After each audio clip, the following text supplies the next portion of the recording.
Dalam mazhab Imam Syafi'i, kalau Imam Syafi'i disebutkan dalam banyak kitab mazhab Imam Syafi'i itu adalah ya sama bahwa niat itu memang di hati. Tetapi memulai dengan lafaz, melafazkannya itu hukumnya apa? Ini sunnah dalam mazhab Imam Syafi'i, dianjurkan. Ini perlu kita tahu karena sekarang ini ada khilaf-khilaf, perbedaan-perbedaan kecil di antara kita, bahwa seolah-olah melafazkan niat itu adalah perbuatan yang tidak sesuai dengan sunnah atau bertentangan dengan sunnah, tidak boleh. Padahal dalam mazhab Imam Syafi'i itu adalah sunnah, dianjurkan. Kenapa demikian? Liyusa'idal lisanu al-qalbah, agar bagaimana lisan itu membantu hati. Menghadirkan niat ini kan harus nih dalam ibadah. Kalau dalam mazhab Syafi'i, ibadah itu niat itu adalah fi awwali juz'im minal ibadah. Jadi di awal daripada ibadah. Awal pertama daripada ibadah. Bagian pertama daripada ibadah itu harus ada niat di situ. Maka ketika kita sholat misalnya, maka ketika kita takbir Allahu Akbar, maka dalam takbir kita itu ada niat dalam hati. Harus tertancap dia. Hati itu mengucapkan. Jadi hati itu sadar bahwa kita dalam sholat.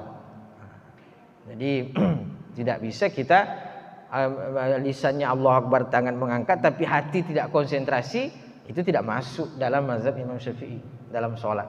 Maka dalam mazhab Syafi'i itu ketika kita sholat, maka di awal itu 3 yang bekerja. Hati bekerja, badan bekerja, lisan bekerja, 3 sekaligus. Makanya makanya dulu di kampung-kampung kadang-kadang orang tua tuh dia Allah, habis itu diulang lagi, Allah, habis itu diulang lagi, kadang-kadang berkali-kali Allah. Kita yang makmum ini udah menunggu dan naik, turun lagi tangan imam nih. Kenapa? Karena dalam mazhab Syafi'i itu ya harus niatnya itu harus dia sekaligus 3. Lisannya bertakbir, hatinya berniat, tangannya mengangkat. Jadi Allahu Akbar. Nah, niat itu berada di antara alif dan ra. Niat di dalam hati itu. Allah, hatinya berbicara dengan niat, tangannya mengangkat, lisannya takbir. Itu semuanya adalah awal daripada sholat. Makanya sholat ini di awal butuh konsentrasi penuh. Kenapa? 3 sekaligus bekerja. Tangan, badan bekerja, hati bekerja, lisan bekerja. Itu dahsyat tuh sholat tuh. Makanya sholat ini ibadah yang luar biasa. Kenapa? Menguatkan konsentrasi kita, ingatan. Maka oleh karena itu, karena harus hadir di awal sholat niat ini, maka Imam Syafi'i atau mazhab Syafi'i mengatakan bahwa bagaimana hati ini dibantu dengan lisan tadi, agar lisannya itu bisa membantu hatinya. Makanya usolli tadi. Jadi itu tujuan daripada lisan gitu. Artinya usolli fardhus subhi raka'ataini ma'muman lillahi ta'ala. Allah. Jadi langsung dia dari lisan langsung menuju kepada hati. Itu liyusa'idal lisanu al-qalba, agar lisan ini membantu hati. Nah, itu fungsi melafazkan niat. Jadi jangan disalahpahami bahwa niat itu di lisan, bukan, niat itu tetap di hati. Tapi melafazkan ini bertujuan untuk membantu hadirnya di hati.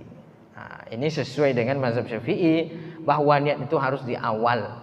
Niat itu harus ada muqtarinun bil fi'li. Al-qasdu al-muqtarinu fi awwali juz'in minal fi'li. Jadi niat itu adalah al-qasdu, tujuan daripada ibadah itu, al-muqtarinu, yang ada di awal suatu ibadah, berada di bagian pertama daripada ibadah.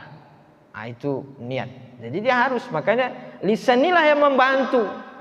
Coba kalau orang datang dia penuh dengan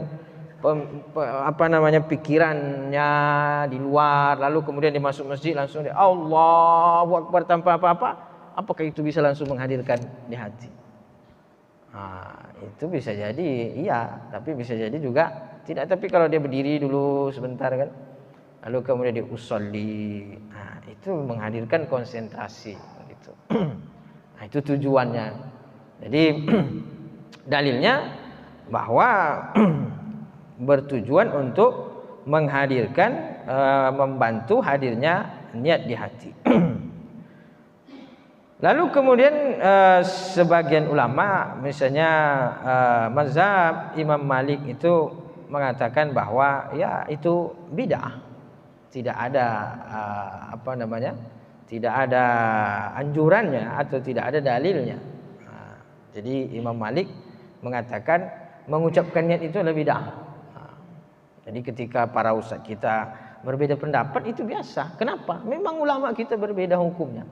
Imam Syafi'i mengatakan sunnah, Imam Malik mengatakan bid'ah.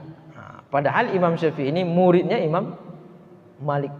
Imam Syafi'i itu lama berguru dengan Imam Malik, muridnya. Mereka berbeda pendapat dan mereka tetap menjaga hubungan dengan baik. Lalu kemudian kita berbeda pendapat, lalu kemudian hubungan kita menjadi hancur lebur.